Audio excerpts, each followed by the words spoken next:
ఈరోజు మన ఈ కార్యక్రమంలో పాల్గొంటున్నటువంటి మన అధ్యక్షులు నారాయణ గారు, అదే మాదిరి ఆరోగ్యదాస్ గారు, శివప్రసాద్ గారు మన పర్మనెంట్ ఉద్యోగుల తరఫున ఆయన మనకు అండగా వచ్చారు. ఇంకా కుమారు జిల్లా కార్యదర్శిగా వీటన్నిటిని సమన్వయం చేస్తూ ఉన్నాడు. ఇక్కడ ఉండేదంతా వాచ్మెన్ నుంచి షిఫ్ట్ ఆపరేటర్ అయినటువంటి వాళ్ళేనా? అందరూ రాలా? అందరూ ఉన్నారు, అందరూ అన్ని రకాలు. కాబట్టి అందరూ ఉన్నారు కాబట్టి అన్ని విషయాలు మాట్లాడతాను. ఆపరేటర్లు మాత్రమే ఉంటే వాళ్ళకి సంబంధించినట్టు మనం మాట్లాడుకోవచ్చు. ఇప్పుడు ఈ ఎన్నికల్లో తెలుగుదేశం పార్టీ ఎంత పెద్ద విజయం సాధిస్తుందని తెలుగుదేశం పార్టీ వాళ్ళు కూడా తెలియదు. ఏమని చంద్రబాబు నాయుడు కూడా ఇంత బ్రహ్మాండమైనటువంటి విజయం వస్తుందని చెప్పి చంద్రబాబు నాయుడు అనుకోలే.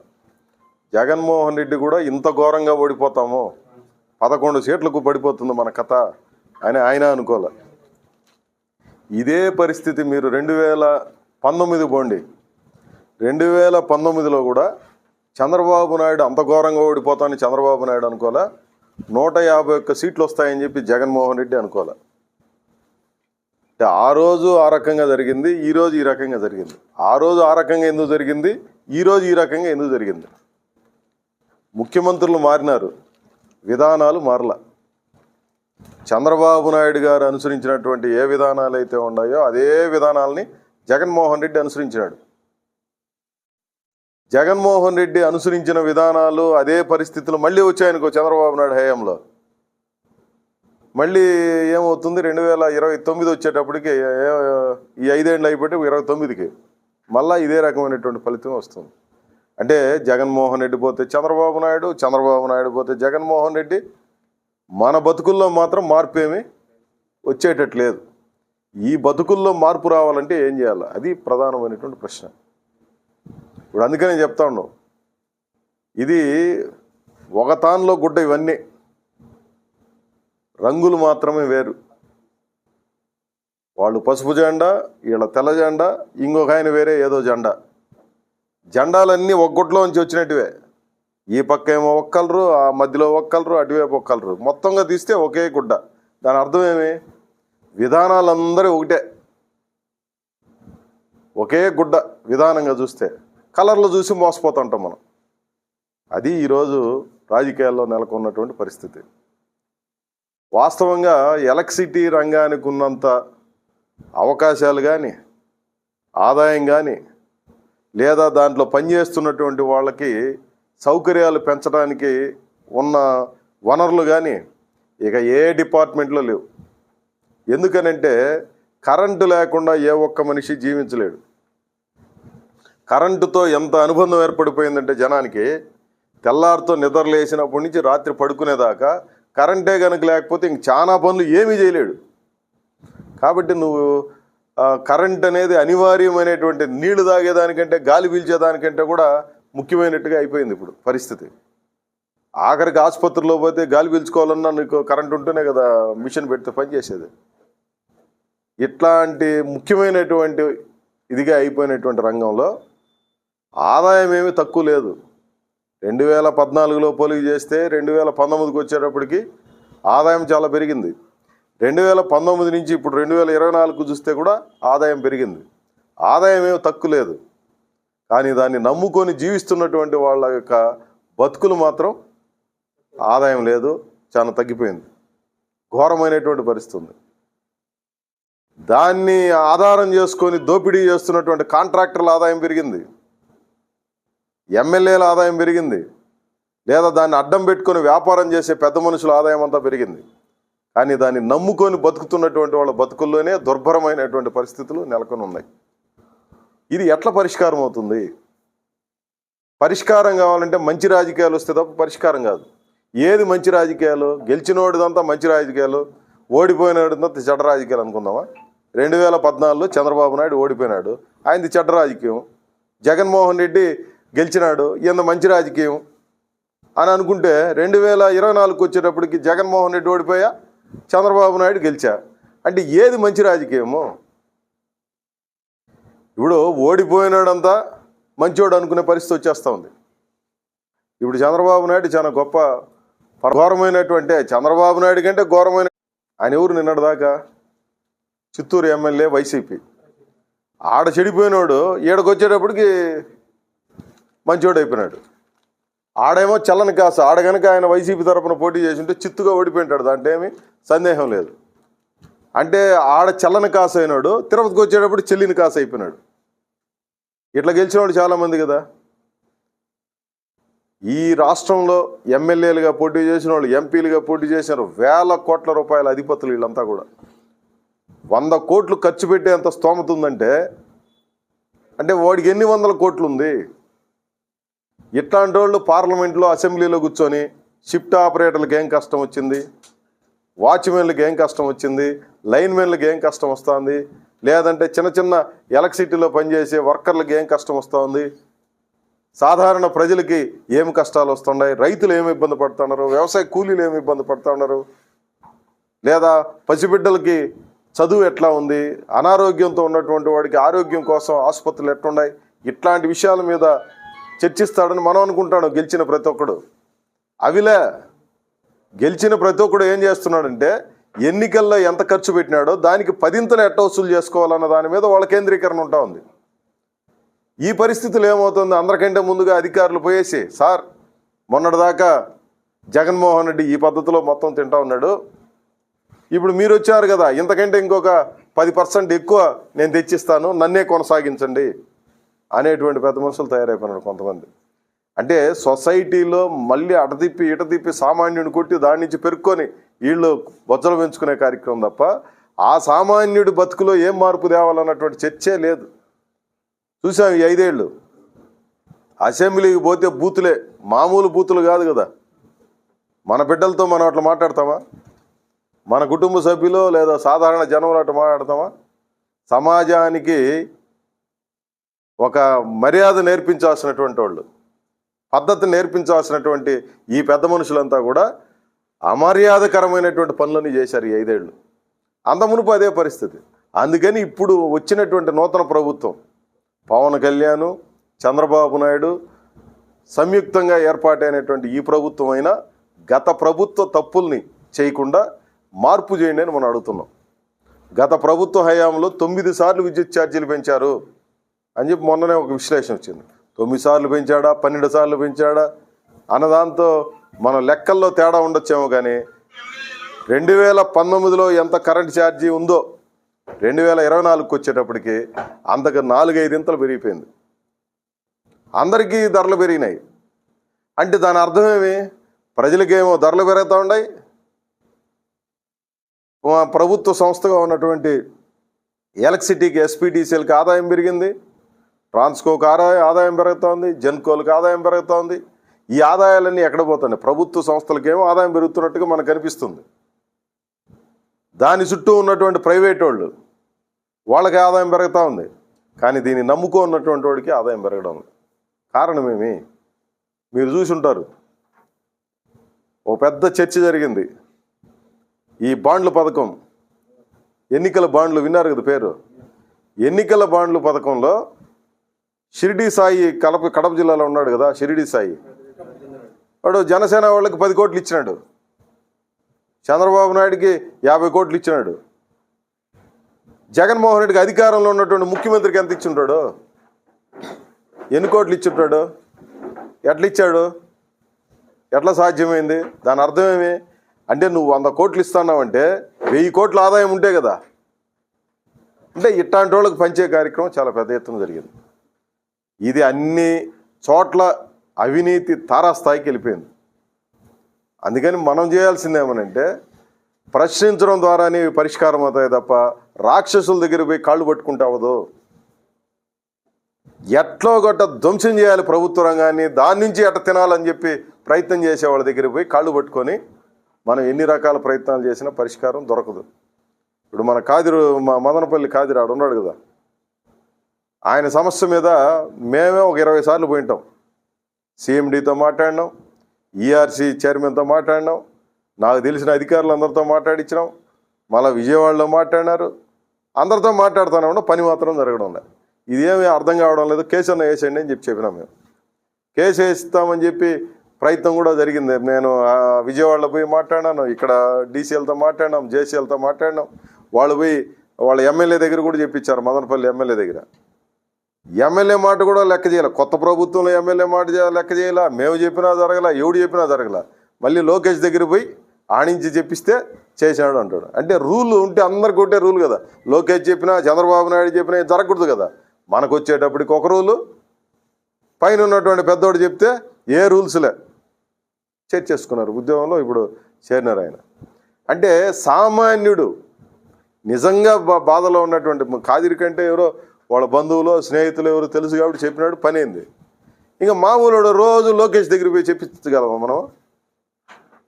ఒక సిఎండి స్థాయిలో ఒక 6-7 జిల్లాలకి పెద్ద మనిషిగా ఉన్నటువంటి ఆయన అధికారి మామూలు మనబొడ్డోళ్ళు పోయి చెప్తే పట్టించుకోలేదంటే, మేము పోవడం అంటేనే మీ అందరూ పోలేరు కదా, నేను పోయినట్టుగా మీ అందరూ పోలేరు అంటే పోలేనటువంటి వాడి పరిస్థితి ఏమి? ఈరోజు సిఐటిని రెగ్యులర్గా ఫాలో కావాలనంటే కార్మిక లోకం అని మన ప్రతి నెల మన పుస్తకం వస్తుంది. ఎవరికైనా వస్తుందా? మీలో ఎవరికన్నా? ఎవరికి రాదా? ఎంత అన్యాయం చూడండి. మీరు సిఐటిలో సంవత్సరాల తరబడి ఉన్నారు. కార్మిక లోకం అనేది మన ఆర్గాన్, మంత్లీ ఆర్గాన్, ఒక మాస పత్రిక. దాంట్లో ఎలక్ట్రిసిటీ రంగంలో వస్తున్న పరిణామాలు, ఎలక్ట్రిసిటీ రంగంలో చేసిన పోరాటాలు మనం ఈరోజు ఇక్కడ కూర్చొని మాట్లాడుకుంటున్నాము చాలా విషయాలు. లేదు ఎక్కడో విజయవాడలోనో విశాఖపట్నంలోనో మాట్లాడతారు, లేదా ఒక కొత్త పరిణామం ఈ రంగంలో వస్తుంది. ఎట్లా అర్థం అవుతుంది మనకు? లేదా ఇంకొక పోరాటం, మొన్న అంగన్వాడీ వాళ్ళు పెద్ద పోరాటం జరిగింది, వాళ్ళు సిఐటి వాళ్ళే. మధ్యాహ్న భవన్ నుంచి పెద్ద పోరాటం జరిగింది. టీటీడీలో 3.5 సంవత్సరాల నుంచి కంటిన్యూగా జగన్మోహన్ రెడ్డి 5 ఏళ్ళ అధికారంలో ఉంటే 3.5 సంవత్సరాల పాటు ఫారెస్ట్ వాళ్ళు ఇక్కడ టెంట్ వేసుకొని పోరాడినారు. సిఐటిలో ఉన్న మనకు ఆ వివరాలన్నీ తెలుసా? తెలియాలంటే దానికి పరిష్కారం పత్రిక చదవడం తప్ప మరొక మార్గం లేదు. అందుకని ఇక్కడికి వచ్చినటువంటి మీరందరూ మన పత్రిక చందాదారులు కావాలి. వచ్చిన వాళ్ళు కాదు, రానటువంటి వాళ్ళని కూడా ఇది చేయాలి. ఎంత చందా? 100 రూపాయలు ఒక సంవత్సరానికి. రేపు నెల నుంచి 150 చేశారు. ఈ నెలలో క్యాంపెయిన్లో 100 రూపాయలు అంటే నీకు నెలకి 8 రూపాయలు కూడా పడదు. ఒక టీ అంత రేటు. కాబట్టి దీనికి నేననేది ఈ జిల్లాలో ఉన్నటువంటి ప్రతి ఎలక్ట్రిసిటీ వర్కర్ చందాదారుడై ఉండాలా, ప్రతి నెల చదవాలి కార్మిక లోకాన్ని. కొంచెం శక్తి కలిగిన వాళ్ళు తీసుకోగలిగిన ప్రజాశక్తి పత్రిక చదవండి. ఇంకా మిగిలినట్టు మనం ఎన్ని చదివినా మనకు అర్థం కూడా కాదు ఏం జరుగుతుందో. కొంచెం మేము శక్తి ఉంది మాకు, సంవత్సరానికి 1000 రూపాయలు పెడితే ప్రజాశక్తి పత్రిక సంవత్సరం అంతా వస్తుంది, 365 రోజులు. ఆ పత్రిక చదవండి. లేదు ఆ స్తోమత లేదు కానీ ఖచ్చితంగా ఒక వర్కర్గా ఉండేవాడు, కార్మికుడుగా ఉండేవాడు కార్మిక లోకం పత్రిక చదవాలి. అందుకని మీరందరూ ఈరోజు వచ్చారు కాబట్టి ఈరోజు అందరూ ఏ డివిజన్కి ఆ డివిజన్ వాళ్ళు బాధ్యత తీసుకొని ఒక చందా మీరు ఈరోజు కార్మిక లోకాన్ని కట్టాలని నేను రిక్వెస్ట్ చేస్తున్నాను. అదేం 100 రూపాయలు పెద్ద కష్టమైన పని అని నేను అనుకోవడం. మీకు అందరికీ ఇక్కడికి వచ్చిన ప్రతి ఒక్కరు మీ డివిజన్లో ఎన్ని పత్రికలు తెప్పించాలో మీరు ఇక్కడ ఇచ్చేస్తే, ఇప్పుడు 7 డివిజన్ నుంచి 7 పదులు కట్టారనుకోండి, 7 ఏజెన్సీలు మీకే డైరెక్ట్గా వస్తాయి. ఆడ వర్కర్లు ఎవరో ఒకరు, ఇప్పుడు మదనపల్లి నారాయణ పేరుతో వస్తుంది, చిత్తూరు ఆరోగ్యదాస్ పేరుతో వస్తుంది, లేదా కుమార్ పేరుతో తిరుపతిలో వస్తుంది. అట్లా ఎవరెవరు ఏరియాల్లో వాళ్ళు వస్తుంది, వాళ్ళు 10 పత్రికలు వస్తే అందరికి పనిచేస్తారు. ఇది ఖచ్చితంగా ఉంటేనే మనకు అర్థమవుతుంది ఏం జరుగుతుందని. నేను ఇప్పుడు చెప్పిన విషయాలన్నీ మీకు ఏం రోజు చెప్పరు కదా ఎవరో ఒకరు వచ్చి. మీరు చదివి మీరు నలుగురికి చెప్తే 4 విషయాలు. ఒకటి గుర్తుపెట్టుకోండి, ఈ సమాజంలో మార్పు రాకుండా మన జీవితాల్లో మార్పు రాదు. సమాజంలో మార్పు రావాలనంటే అది ఏడనో దేవుడు పైనుంచి వచ్చి ఇదంతా ఎవరో వస్తారు ఏదో చేస్తారని చెప్పి ఒక పాట ఉంది. ఎవడు రాడు మన కోసం, ఏది చేయరు. మనకుండేది ఒక జన్మే, గుర్తుపెట్టుకోండి. ఇంకో జన్మ ఉందో లేదో ఎవడికి తెలియదు. ఈ జన్మలో బాగా కష్టాలు అనుభవించి బాగా ఎలక్ట్రిసిటీ రంగానికి బాగా కష్టపడి నిర్వీర్యం అయిపోతే రేపు జన్మలో మంచి సిఎండిగా పుడతామని అనుకోబాకండి. మీరు సిఎండీలుగా పుడతారో లేదో తెలియదు, కానీ ఈ జన్మలో మాత్రం మన సమస్యల పరిష్కారం కావాలంటే, మీ బిడ్డలు బాగుండాలంటే మాత్రం తప్పనిసరిగా ఈ జన్మలో నువ్వు పోరాడి తీరాలి. తలకాయ ఉంచితే నీ తలకాయ తెగి పడేదాకా వీళ్ళు ఇట్టే చేస్తారు. నువ్వు తలెత్తి నీ గురించి అన్యాయంగా చేసేవాడి పట్ల తల ఎత్తి ప్రశ్నించడం ప్రారంభిస్తే నీ జీవితంలో మార్పు అనేది మొదలవుతుంది. అందుకోసం మీరందరూ ప్రయత్నం చేయాలని చెప్పి నేను కోరుతాను. మీవన్నీ న్యాయమైన డిమాండ్లే, చట్టంలో చెప్పినటువన్నీ. మొన్న కూడా సుప్రీంకోర్టు చెప్పింది, కాంట్రాక్ట్ కార్మికుడికి పర్మనెంట్ ఉద్యోగస్తుడికి మధ్యన తేడా ఉండకూడదు. సమాన పనికి సమాన వేతనం ఇచ్చి తీరాల్సిందే అని చెప్పి లేటెస్ట్గా కూడా ఈ మధ్యన కూడా చెప్పింది. ఎన్నిసార్లు ఎన్నిసార్లు చెప్తుంది సుప్రీంకోర్టు? నాకు తెలిసి ఒక 10 సార్లు చెప్పి ఉంటుంది ఈ కాలంలో సుప్రీంకోర్టు. హైకోర్టులు ఎన్నిసార్లు చెప్తాయి? 100 సార్లు చెప్పి ఉంటాయి హైకోర్టులు. ఎన్ని కాగితాలు ఎత్తుకొని పోయి ఇచ్చేది? అంటే చెప్పేవాడు చెప్తానే ఉంటాడు, చేసేవాడు చేస్తూనే ఉంటాడు అని. దానికి ఏం అర్థం ఉంది? అందుకని ఇక్కడ మీరు అర్థం చేసుకోవాల్సింది, నీకు న్యాయం కూడా కాగితాల్లో ఉండి ఆచరణలోకి రావాలంటే పోరాటం తప్ప మరొక మార్గం లేదు. ఆ పోరాటం కూడా ఏ పద్ధతులు అంటే ఆ పద్ధతిలో చేస్తే కుదరదు. ఈ బూర్జువా పార్టీలు లేదంటే ఈ నప్తట్ట బ్యాచ్ చెప్తా అంటే కుదరదు. ఆ పోరాటాలు కూడా ఎర్రజెండా నాయకత్వంలో, సిఐటి నాయకత్వంలో జరిగితేనే పరిష్కారం అవుతాయనే విషయం మీరు అందరూ అర్థం చేసుకోవాలి. దానికి వేరే మార్గమే లేదు. కారణం ఏమంటే ఈ దేశంలో నీతికి నిజాయితీకి ప్రతీకగా ఉండే సిఐటి. రాష్ట్రాల ముఖ్యమంత్రులు ఉన్నారు ఈ సంఘంలో. జ్యోతి బసు వెస్ట్ బెంగాల్, పశ్చిమ బెంగాల్ రాష్ట్ర ముఖ్యమంత్రిగా ఉండి గిన్నిస్ బుక్ ఆఫ్ వరల్డ్ రికార్డులో ఎన్నికైనాడు. ఆయన కంటిన్యూస్గా 25 ఏళ్ళు అధికారంలో ఉన్నటువంటి ముఖ్యమంత్రిగా ఆయన సిఐటికి అఖిల భారత ఉపాధ్యక్షుడిగా పనిచేశాడు. త్రిపుర ముఖ్యమంత్రి మాణిక్ సర్కార్ అని ఒక గిరిజనుడు ఒక ముఖ్యమంత్రి అయినాడు. గిరిజన బిడ్డ తినడానికి తిండి కూడా లేనటువంటి మనిషి సిఐటిలో ఉండి ముఖ్యమంత్రి అయినాడు. బెంగాల్లో అంగన్వాడీ టీచరు ఎమ్మెల్యే అయింది. చిన్న వాళ్ళందరూ కూడా. ఇప్పుడు కేరళ రాష్ట్రానికి పినరయి విజయన్ గారు ముఖ్యమంత్రిగా ఉన్నాడు. ఒక మామూలు సాధారణమైనటువంటి టైలర్ ఆయన. ఇట్లాంటి వాళ్ళందరూ సిఐటి నాయకులుగా, పెద్ద నాయకులుగా ఉన్నారు వాళ్ళంతా కూడా. వీళ్ళే కాదు, జార్ఖండ్ ముఖ్యమంత్రి ఆయన ఎర్రజెండా పార్టీ కూడా కాదు, వేరే పార్టీ. ఆయన జార్ఖండ్ ముఖ్యమంత్రి సోరెన్ మొన్న జైలుకి పోయినాడు కదా, ఆయన కూడా సిఐటిలో ఉన్నాడు. అంటే సిఐటి అనేది మాత్రం నేను అనేది ఏదో పెద్దవాళ్ళు ఉన్నారని కాదు. పెద్దవాళ్ళు కూడా వేరే పార్టీలు ఎవడు లేడు, ఎర్రజెండా పార్టీ నుంచి వచ్చిన వాళ్ళు ఉన్నారు. ఇంకొంతమంది సిఐటి లాంటి ఆర్గనైజేషన్ మాత్రమే సమస్యల పరిష్కారం తోడ్పడుతూనే ఉన్నారు. వాళ్ళంతా కూడా ఒక విశిష్టమైనటువంటి ఆర్గనైజేషన్ ఇది. చాలా పెద్ద ఎత్తున పోరాటాలు నడుపుతున్నటువంటి ఆర్గనైజేషన్. ఇదేదో ఒక రాష్ట్రానికి సంబంధించింది, ఒక డిపార్ట్మెంట్కి సంబంధించింది, లేదా ఒక ఊరుకు సంబంధించింది కాదు. ఇది దేశవ్యాప్తంగా జాతీయ కార్మిక సంఘాల్లో నెంబర్ 1 సంఘం ఈరోజు దేశంలో మన సిఐటి. నికార్సైన నిజాయితీ కలిగినటువంటి సంఘం ఈ సిఐటి. కాబట్టి అట్లాంటి సంఘంలో మనం ఉన్నామంటే చాలా గొప్ప దీన్నిగా భావించాలి, మనం గర్వకారణంగా భావించాలి. కాబట్టి ఈ సంఘంలో ఉండడం ఏదో మామూలు ఇతర సంఘాల్లో ఉన్నట్టుగా ఈ సంఘంలో ఉంటే ఉపయోగం ఉంది? సమస్యల పరిష్కారం కోసం ఎవడో ఒకటి బ్రోకర్గా తయారై డబ్బులు వసూలు చేసి నేను ఇక్కడ పోయేస్తాను, కోర్టుకు పోతాను, తలా 30,000 డబ్బులు ఇండి కోర్టుకు పోయి ఆర్డర్ తెస్తానని చెప్పి మనలో కూడా బ్రోకర్లు తయారై నడిపే కార్యక్రమం ఉందనుకో, అది సిఐటి పద్ధతి కాదు, సిఐటి సంఘాలు కాదు. వచ్చేస్తారు. కాబట్టి అట్లాంటి డబ్బులు వసూలు చేసేవాళ్ళు, బ్రోకర్ పనులు చేసేవాళ్ళు, లేదంటే ఇట్టవాళ్ళు అందరూ కూడా మనకు నాయకులకు చాలా ఏదో ఒక రోజు దొరికిపోతాడు. అట్లా తప్పులు చేసిన వాళ్ళు దొరికిపోయినప్పుడు మనం బయటికి పంపించినాం. వీళ్ళందరూ బయటికి పోయి దొంగాట్లాడుతూ ఉంటారు. మనం ఏ ఊరిని ఏ ఒక్కడిని బయటికి పంపించాలనుకో, మీరు గుర్తుపెట్టుకోండి.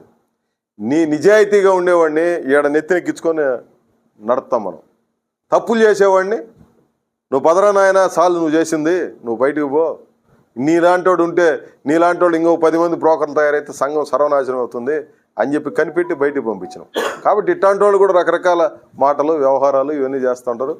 వాటిని మీరు ఏమాత్రం ఇప్పటికే మీకు అర్థమైంటుంది. ఈ జిల్లాలో అట్లాంటి పరిస్థితి ఏమి లేదు. ఈ జిల్లాలో మంచిగా బాగా మీరు అందరూ పోరాడుతూ ఉన్నారు, చేస్తున్నారు. అందుకని నేను మీకు అందరికీ చేసే రిక్వెస్ట్ ఏమంటే, మీరు మన కమిటీలని, మన జనరల్ బాడీ మీటింగుల్ని 7 ప్రాంతాల్లో 7 డివిజన్లో మీటింగ్ జరగాలి.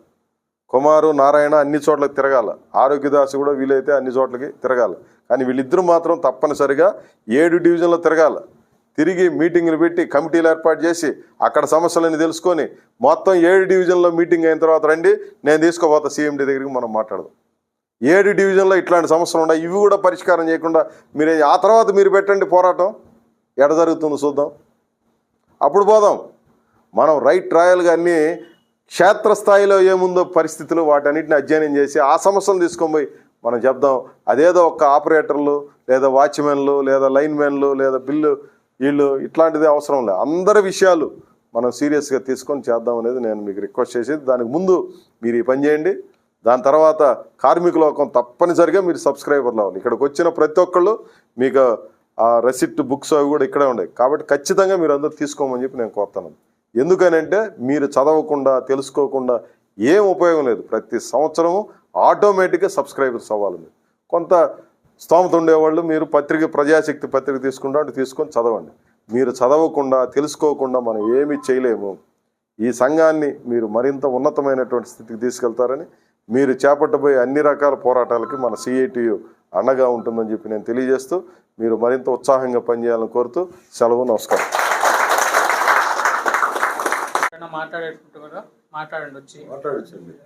మనం ఏదైతే తీర్మానం చేస్తామో దీనికి అనుకూలంగా రెగ్యులర్ ఎంప్లాయీస్ నుంచి మా సపోర్ట్ పూర్తిగా ఉంటుంది. మేము కంటిన్యూగా ఇక్కడ ఏదైతే కార్యాచరణ మనం అనుకుంటున్నామో దాన్ని పూర్తిగా సక్సెస్ చేయడానికి ఇప్పుడు నెక్స్ట్ మిగతా చోట కూడా కొద్దిగా ఆ కన్సర్న్ ఏదైతే మనము లోకల్ ఎమ్మెల్యేస్ కలిసడం కానీ, లేదా ఆ కన్సర్న్ DEస్ని కలిసినప్పుడు కానీ, లేదా కన్సర్న్ SCs కలిసినప్పుడు కానీ, సో చెప్పేది ఒకే టైంలో యూనిఫామ్గా ఉండేటట్టు చూసుకుంటే మంచిదనేది నా అభిప్రాయము. సో దీన్ని అందరూ ఆమోదించి ఆ కార్యాచరణ ఇంకా సక్సెస్ చేస్తే మనకున్నటువంటి ఈ మినిమం సమస్యలన్నా ఫాస్ట్గా పరిష్కారం దొరుకుతుందని నా అభిప్రాయం.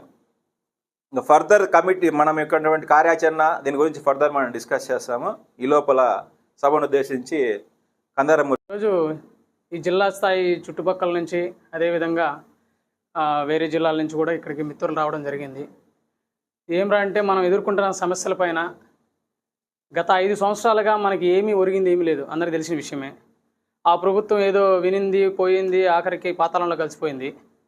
వచ్చిన గవర్నమెంట్ అయినా మన సమస్యల మీద ఖచ్చితంగా మనం రిప్రజెంటేషన్ ఏదైతే ఇస్తామో వాటి మీద వాళ్ళ యొక్క పనితనం ఉందా లేదా అని చెప్పి మనం ఖచ్చితంగా తెలుసుకోవాల్సిన రోజులు ఇంకా. కాబట్టి మనమంతా కూడా ఏకతాటిపైకి వచ్చి ఉద్యమాలకి సిద్ధం కాకపోతే రానున్న కాలం ఇంకా చాలా గట్టి కాలం అని కూడా ఈ సందర్భంగా మీ అందరికీ తెలియజేస్తున్నా. ఈరోజు యూనిటీ లేకపోవడం వల్ల మనం చూస్తున్నాం. ఇంతకుముందు అంతా కూడా మేము మాట్లాడాను. వాచ్మెన్ని తీసేశారు, జీతాలని 3 భాగాలు చేశారు. షిఫ్ట్ ఆపరేటర్ అంటే ఒకే జీతం ఉన్నింది, ఈరోజు 3 జీతాలను చేసినాడు.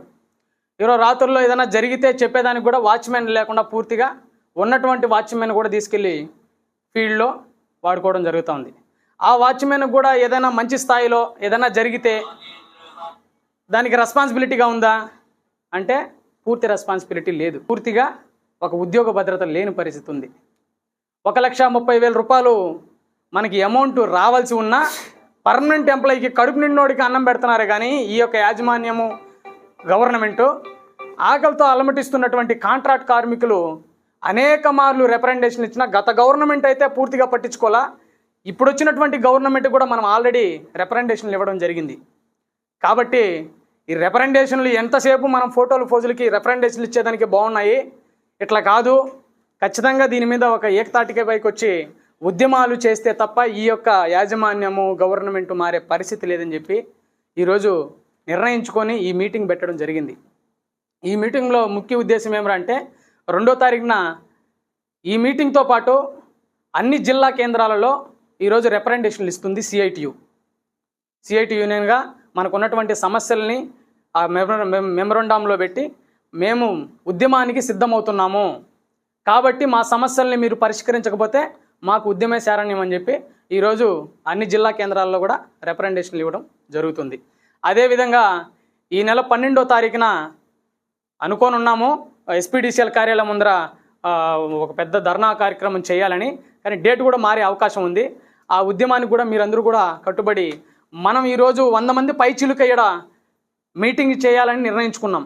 కానీ మన కార్మికుల్లో కొంచెం ఎవడో వాడికి జరిగేది మనకు జరగదా అనే అలసత్వం ఉంది. కాబట్టి మనమంతా కూడా ఇక్కడి నుంచి వెళ్ళిన తర్వాత అందరినీ కూడా కొంచెం మొబిలైజ్ చేయండి. పరిస్థితి చాలా అధ్వానంగా ఉంది, రానున్న కాలం చాలా కష్టకాలము. ఈరోజు మనతోటి పనిచేసేటటువంటి కార్మికుడు తెలంగాణ 43,000 రూపాయలు తీసుకుంటున్నాడు విత్ ఉద్యోగ భద్రతతో. అతనికి ఏదైనా జరిగితే అతని ఫ్యామిలీకి భరోసా ఉంది అక్కడ ఉన్నటువంటి యాజమాన్యం. ఇక్కడ ఉందా మనకి ఆ పరిస్థితి ఉందా? ఏళ్ల తరబడి అడుగుతున్నాం, ఏళ్ల తరబడి. ఇక్కడ ఉన్నటువంటి కార్మికులు 15-20 సంవత్సరాల నుంచి పనిచేసేటోళ్ళు కూడా ఉన్నారు. మొన్న రీసెంట్గా ఒక 4-5 మంది రిటైర్డ్ అయ్యారు. రిటైర్డ్ అయిన తర్వాత కనీసం వాళ్ళకి 10 రూపాయలు వచ్చే పరిస్థితి ఈరోజు లేదు.